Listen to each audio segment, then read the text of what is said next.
Big win, Don Wilson here for Top MMA News. Here with Tom Wright, the Director for Operations for Canada, Australia, and New Zealand, all over the place. We're here at Winnipeg Elite Boxing and MMA Academy. UFC is making a donation to the Gen 7 campaign. You want to give us a little information on that? Well, you know, as part of our UFC Community Works program, Dan, and we started this program 3 years ago with the idea that if we bring one of our events into a city, into a community, we want to make sure we give back to that community. We feel that if you do good work in a community, communities tend to work better together. So that's the genesis of the UFC Community Works program. So we're really happy to be here at the Elite Boxing to support the Gen 7 program, making sure that Aboriginal youth have an opportunity to learn from mixed martial art, to learn those concepts of leadership and discipline and respect and honor and lots of great heritage between the MMA discipline to First Nations heritage. There's no question. A lot of mix and match there. There's no question, and so our opportunity here is to bring some fighters, to work with these young athletes, to give them a sense as to really how important this work that they do here. You know, the program that Kent Brown set up with Gen 7 is remarkable, and this provides us with an opportunity to give back to this community because, as he said before, communities that do good work end up being good communities. Now, is this something that the UFC likes to do for each community they go to, is perform an outreach in that community and really help out? Does that help you select which community is going to get the next UFC?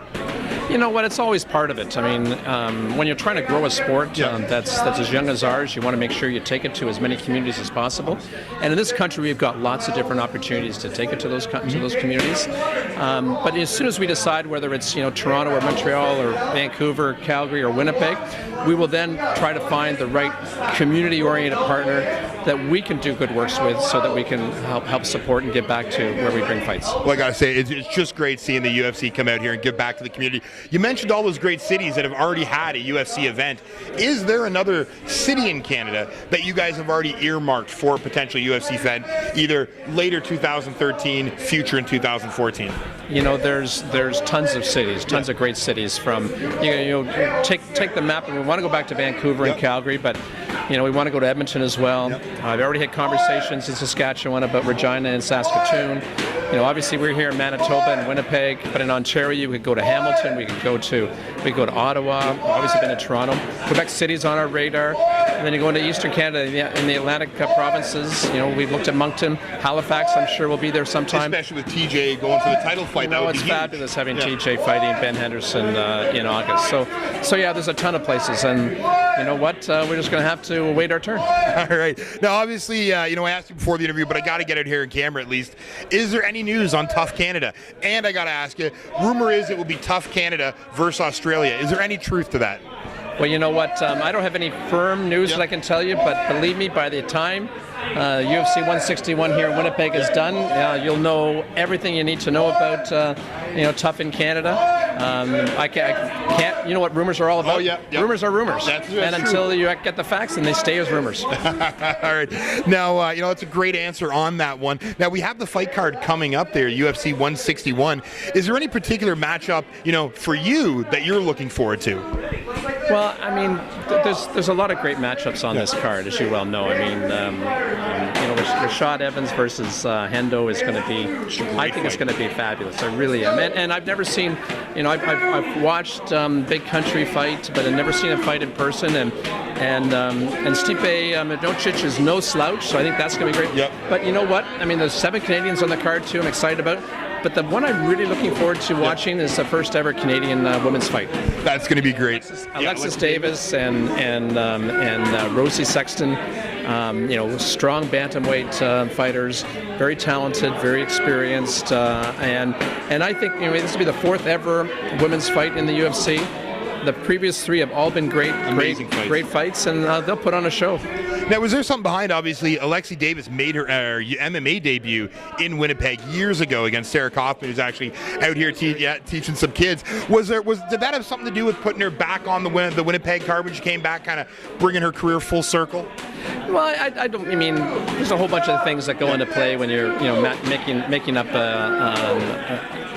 fight card the way Sean Shelby and Joe Silva do. But in the end, it was all about making sure that we had a really strong card. I wanted a Canadian woman to lead the charge here, and I think Sarah might have wanted to be on the card, Sarah Kaufman, but Alexis Davis is from the province right next to us over in Ontario, from Port Colborne. She'll do a great job, and she'll do our country proud. She definitely will. Now, speaking of the card, the UFC 161 card, same thing with the UFC Calgary card. You guys had some rough times, a lot of injuries, and obviously you were able to pull a rabbit out of the hat with the Rashad Evans, Dan Henderson fight. What is it with Western Canada and being so tough on the UFC for keeping a card together?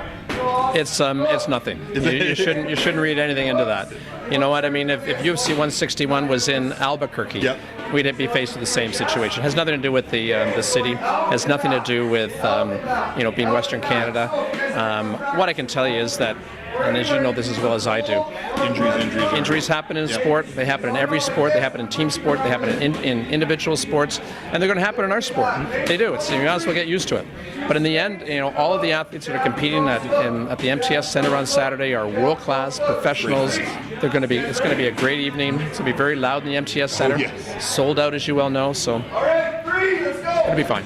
Now, following this one, I believe we have the next UFC in Canada. Will be in Toronto. Do we have a number for that one yet?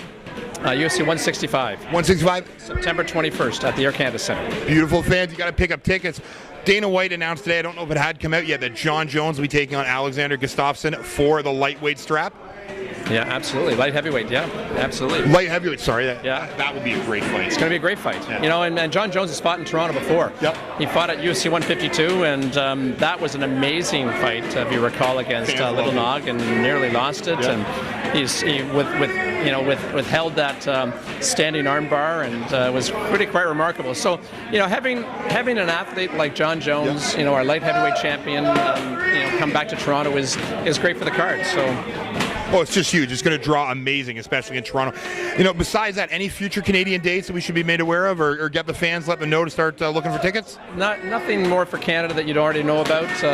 We're still working on some things at the back end of 2013, but we'll be back. We'll know better, come the end of the summer.